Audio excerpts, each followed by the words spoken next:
Hallo ihr Lieben, willkommen zurück, willkommen zu Elianas Reise. Im letzten Kapitel hat Eliana mit der verfügbaren Belegschaft im Klinikum Weihnachtsschmuck gebastelt, um die Krankenzimmer ein wenig zu dekorieren. Und sie hat Elbix wiedergesehen und sich mit ihm zum Schachspielen verabredet. An dieser Stelle machen wir weiter mit dem nächsten Kapitel.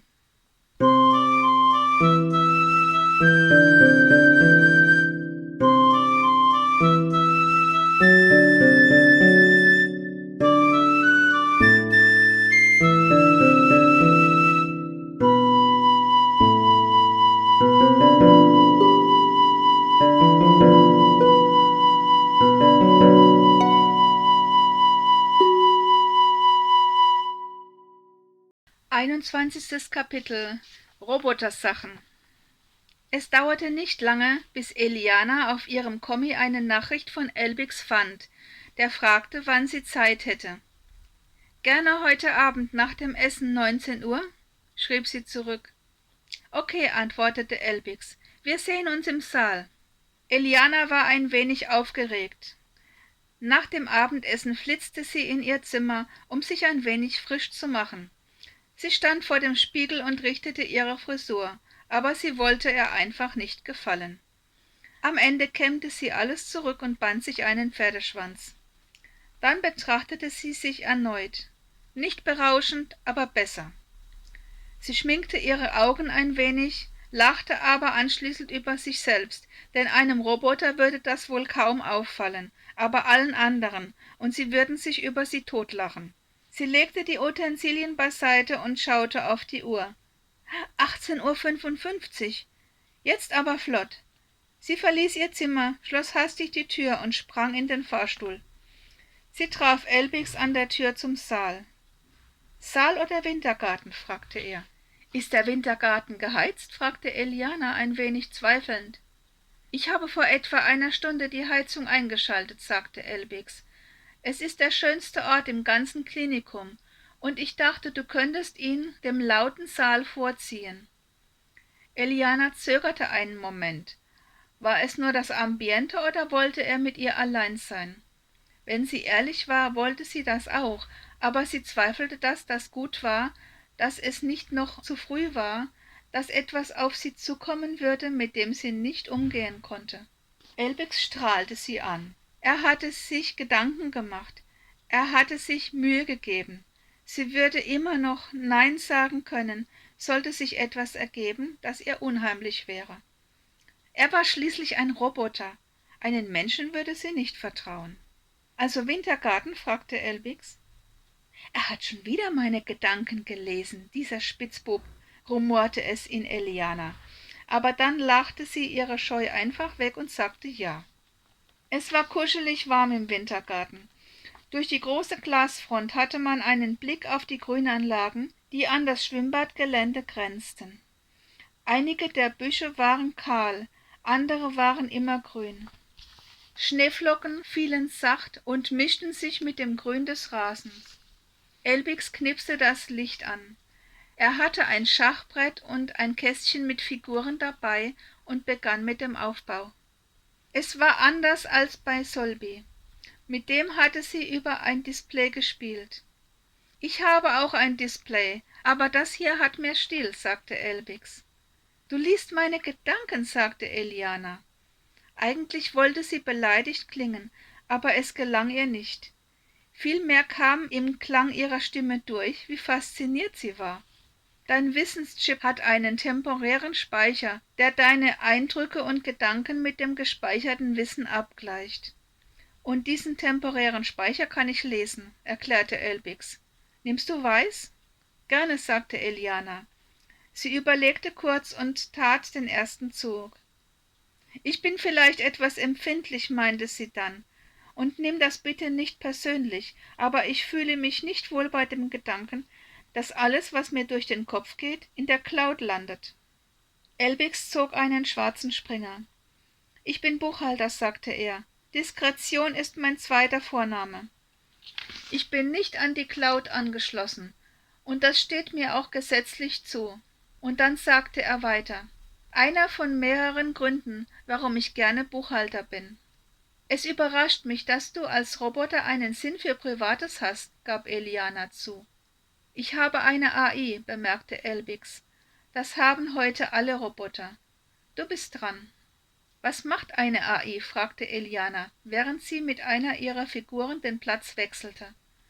Sie macht im Grunde das, was ihr erster Programmierer ihr vorgibt, erläuterte Elbix und machte seinen Gegenzug. Und was heißt das für dich? Wollte Eliana wissen. Ich bin darauf ausgerichtet, Menschen glücklich zu machen, sagte Elbix und sah Eliana zu, wie sie eine ihrer Figuren zog.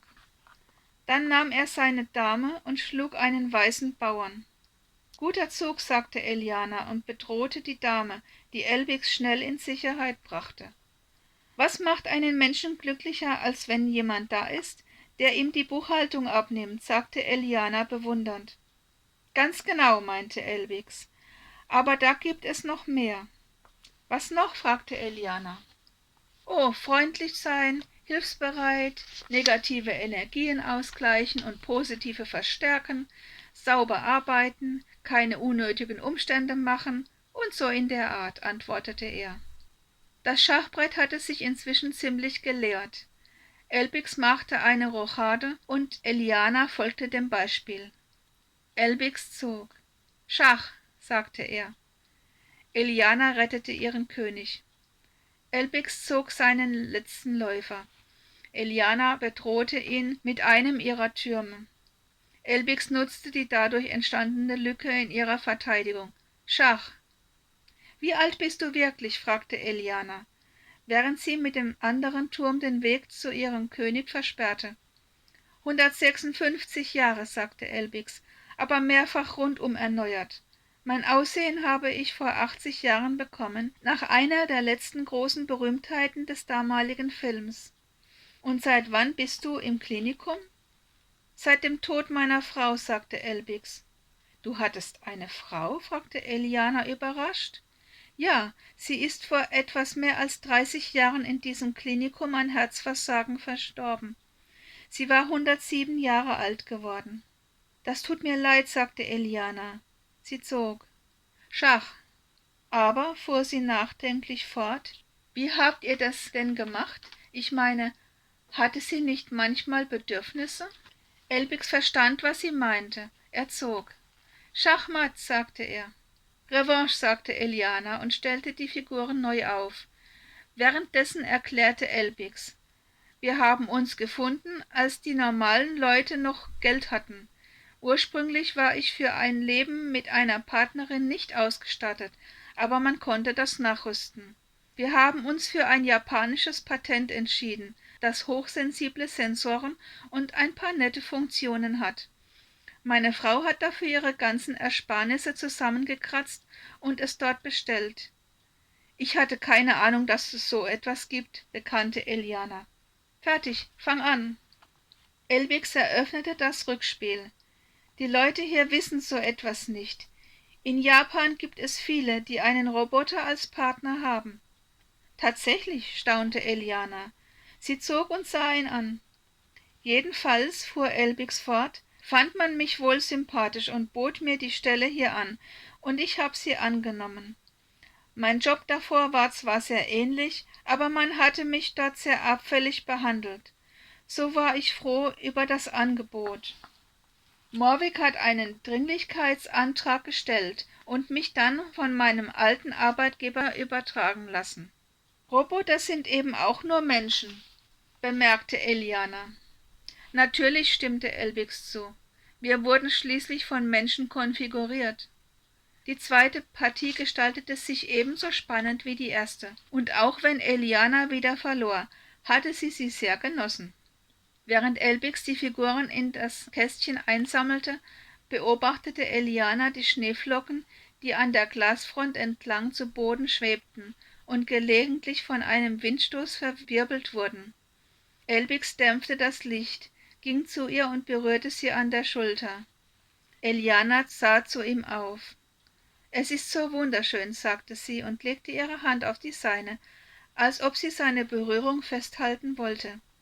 Schweigend beobachteten sie die Schneeflocken, die inzwischen alles grün, braun und grau bedeckt hatten. »Ich spüre deine Energie«, sagte Elbix. »Möchtest du?« Wortlos wandte sich Eliana um und sah ihn an. Im Dämmerlicht wirkten seine Augen noch magischer, und sie nahm seine Stimme nicht nur mit den Ohren, sondern mit dem ganzen Körper wahr. Der Hunger, den sie die ganze Zeit verdrängt hatte, brach nun mit Macht hervor, und die Zeit blieb stehen, als ihre Lippen sich trafen. Gekonnt spielte Elbix mit ihrer Energie. Mal hielt er sie, mal verstärkte er sie, und immer achtete er darauf, dass sie einen sicheren Stand hatte und nicht zu Boden sank. Nach einer atemlosen Ewigkeit lösten sie sich voneinander. Eliana strich Elbix über die Wange und sah ihn fragend an. »Nein«, sagte Elbix, »ich wollte dich nicht überrennen. Außerdem bin ich in diesen Dingen auch verletzlich. Ich bin in der Vergangenheit ein paar Mal ausgenutzt und ausgelacht worden.« »Elbix«, sagte Eliana erschrocken, »wie furchtbar!« »Vielleicht kann ich dir vertrauen«, fuhr Elbix fort. »Ich würde es mir wünschen. Ich mag dich sehr.« »Ich mag dich auch sehr«, gestand Eliana, »von ganzem Herzen.« Eliana verbrachte einige bange Tage. War das der Übergang vom Flirt zu einer Beziehung? Und war es richtig mit einem Roboter? Er hatte gesagt, dass das in Japan ziemlich verbreitet sei. Ihr Gefühl drängte auf schnelle Tatsachen, aber ihr Verstand riet ihr zu Geduld. Alles zu seiner Zeit. Sie schrieb schließlich an Elbix eine Nachricht.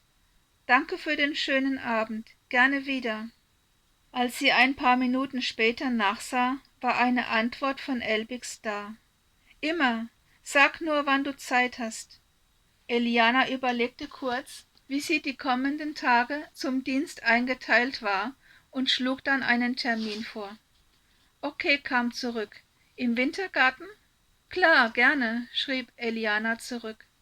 Eliana war etwas nervös, als sie zu ihrer nächsten Verabredung ging. Elbix begrüßte sie mit einem Küsschen und baute das Schachbrett auf. Sie sprachen nicht viel. Die beiderseitigen Geheimnisse und Verletzlichkeiten standen auf einmal wie ein Bollwerk zwischen ihnen. Eliana hatte auf einmal große Angst, dass sie scheitern konnten, bevor sie überhaupt so richtig begonnen hatten. Man verknüpft manchmal Bedürfnisse miteinander, die nicht zu vereinen sind, wenn das Vertrauen nicht gefestigt ist, sagte Elbix. Wenn die Zeit reif ist, werden wir es wissen, und du wirst keine Angst mehr haben. Ich glaube auch, dass das nur eine schwierige Phase ist, meinte Eliana, aber manchmal denke ich, ich halte es nicht aus. Wenn nicht du, dann niemand, sagte Elbix. Das kann niemand sonst für dich tun, auch ich nicht. Es geht vorbei? Fragte Eliana, und in dem Moment wurde ihr bewusst, dass sie die Antwort eigentlich kannte. Ja, es geht vorbei, und danach wirst du Klarheit haben, ob du es wirklich willst oder nicht. Eliana nickte. Dann sprach Elbix weiter.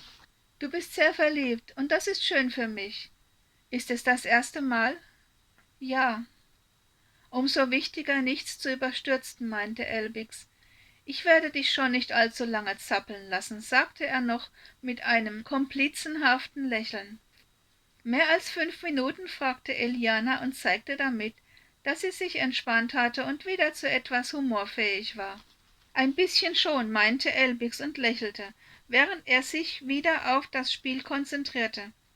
Elbix, sagte Eliana auf einmal, du hast mir von dir erzählt, aber ich noch nicht allzu viel von mir. Würde es dich interessieren? Elbix sah sie an. Dann sagte er, ich weiß, woher du kommst und dass du kein Klon bist, wir dich aber decken. Ich würde sehr gern mehr wissen, aber ich habe nicht gefragt, um dich nicht in Verlegenheit zu bringen. Ich weiß, wie gefährlich das für dich ist, wenn deine Geheimnisse in die falschen Hände geraten. Da öffnete sich Eliana und erzählte von ihrem Weg, den sie bisher gegangen war, von dem Anschlag, der sie jäh der Geborgenheit ihrer Siedlungsgemeinschaft beraubt hatte, von der Höhle, von Arti und seiner Gitarre, von Broderick, dem Arzt und Händler, und schließlich vom Untergrund, von Deborah, von Natalie, die ein Kind erwartete und die so schön Harfe spielte, und schließlich von der Razzia, wo man sie aufgegriffen und ins Klinikum gebracht hatte. Elbix hatte schweigend zugehört. Dann sagte er: »Du hast Mut und ein Gespür für Gerechtigkeit, und du erkennst intuitiv Gefahren. Das ist in dieser Gesellschaft selten geworden. Vielleicht ist es tatsächlich der Grund, warum deine Energie mich anzieht.« »Ich muss dir noch etwas sagen«, gestand Eliana. »Ich habe nicht vor, ewig hier zu bleiben. Aber vorerst bin ich noch da, bis ich weiß, wo ich das nächste Kapitel in meinem Leben aufschlagen werde.« »Werde ich ein Teil davon sein?« fragte Elbix. »Ich weiß nicht, ob das möglich ist«, gab Eliana zu, »aber ich wünsche es mir sehr.« »Dann finden wir auch einen Weg«, versicherte Elbix.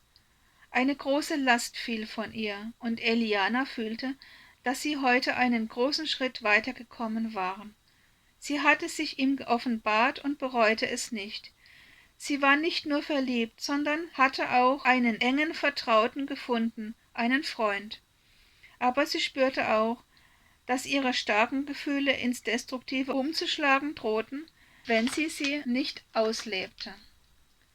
Sie stand auf und dimmte das Licht ganz herunter, so dass nur noch ein schwaches, mattes Glimmen den Raum beleuchtete.